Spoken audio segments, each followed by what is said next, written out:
mga igsoon aron di mawa ang similya hangtod nga mobalik unya ang Ginoo. Amen.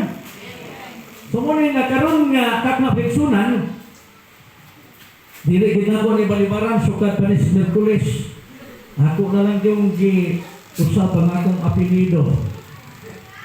Usap na lang ako kay maingon man si Sister Diding og lisod pag bulambog si nga bi pamagin ni. Tingali human ako napamagin mga bi sila na po ani. Nya dayon na ang si. Gabi naingon na Sister Diding nga ugma din ikaw na po. Unang-una ko nga si Jinji na po. Unya wa man mi kaatos muyas. So it's me again mga kaigsunan. So aguntahan ko ninyo kay ang tusong talangkot mo. No? Salamat kayo sa Ginoo nga diin hangko dining mga orasa niya tatabilin nga may kinabuhi o may kahigayunan sa pagsimba. Dili pareha sa uban nga wa na gyud makabatot og kahigayunan. Sa atong mga igsuon nga maaron sa kasub-anan pamilya ni Brother Glenn, salamat sa pagpahibalo sa kaba sa pag-igsunan di siya malamang sa pag-ampo o dapat kay ginagmay ng financial atong mapaabot kay may sakit sa wala mga igsuon moabot yun ang panahon nga mawa kaning kinabuhi.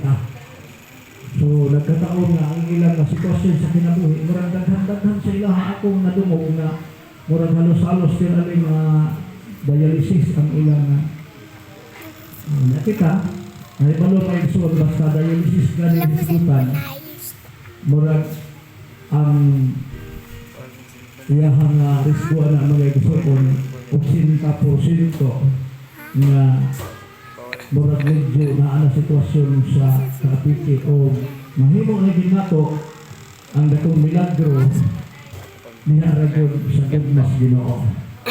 Amen? Extension lang pas Ginoo ang atong kinabuhi masumpay ang pagkat yung Pastor Tiding murag apente na ng inita ay basit de katong 27 ani murag ikalamatay naman yung inita karon. So dili pa ni mao kadlawon pa ni sa impierno. Amanang maningkamot ang magigsunan pag-alagad sa Ginoo. Ang gibasa sa atong igsuon kaganihan akong basahon ni Ogotro. Ingon ang 3:18 sa unang Juan, di kay ta madugay ni igsuon kay gamay-gamay naman lang ni, pero pasag dahilan ko niyo maabot sa alauna. Iyo pa rin mga anak, dili lang kita magsulti nga higugma kita kung dili ipakita nato sa atong mga binuhatan nga tinuod ang atong paghigugma. Dami siya comment of love. Ang sukdanan sa gugma. Ang sukdanan sa gugma mga igsuon pinaagi di ay sa pagpakita sa atong buhay. Doon naman tayo kisulti, una si David, ngayon mo si 41:3 sa Salmo, butangan mo bantay ang akong bakba o Diyos. Nga naman, kay basig, masulti na to, di mabuhat, mahimo lang na itong saan. Noon niya ang iyawa nagpaniid man makaigsunan. So nahibalo ta, nga niabot kita nining panahon na, o sa English pa, the reason why we are here to worship the Lord because of love. Stilaling tama. Dinay ko sa katao nga English magkabay na Bisaya man ta. Siya sure ko na kay Chuila pagutag high school graduation. Na pasagdihilan kay sukat karon. Dili na gyud ko mag-English, promise. Promise na yung sukat, sa gulang ako ginagmay, wapo mo ko nang mag-practice punta. Hindi mo pa itong nanitibo, nagkantas, videoking, nayabag niya siya. Mo na, kaingon ang Amerikano nga mo practice. Pag-practice ba ayo? Ingon itong isa nga, mo nang dako mo kay Lunos Kurinte. Kay sibog kanta, yabat mo kayo, dako kay nagkaos Kurinte. di na. Karoon pa ko kayo ba? Mudako din ka sa Corinthi, basta yaban. Kusog mo tuyok, basta yaban, tingali, labdan siguro ang kwentador. Iksoon, tingali ko magyabang putas kong pag-alagad, ambot ang lahat, musa po kay naa. Ang atong tunan karon iksoon, sukdanan sa gugma.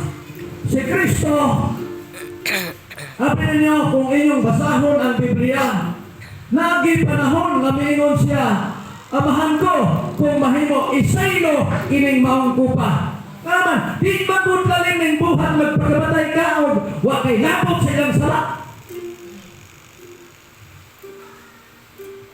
Ganay karon na ay mga komentaryo sa Facebook akong nakita, ang mga kabataan, mangulatan ng classmate, gipatay na ang maestro, gibokbok sa estudyante, mayroon nag-comment, ipapriso na, di man mapriso ang bata, ang ginikanan, ipapriso.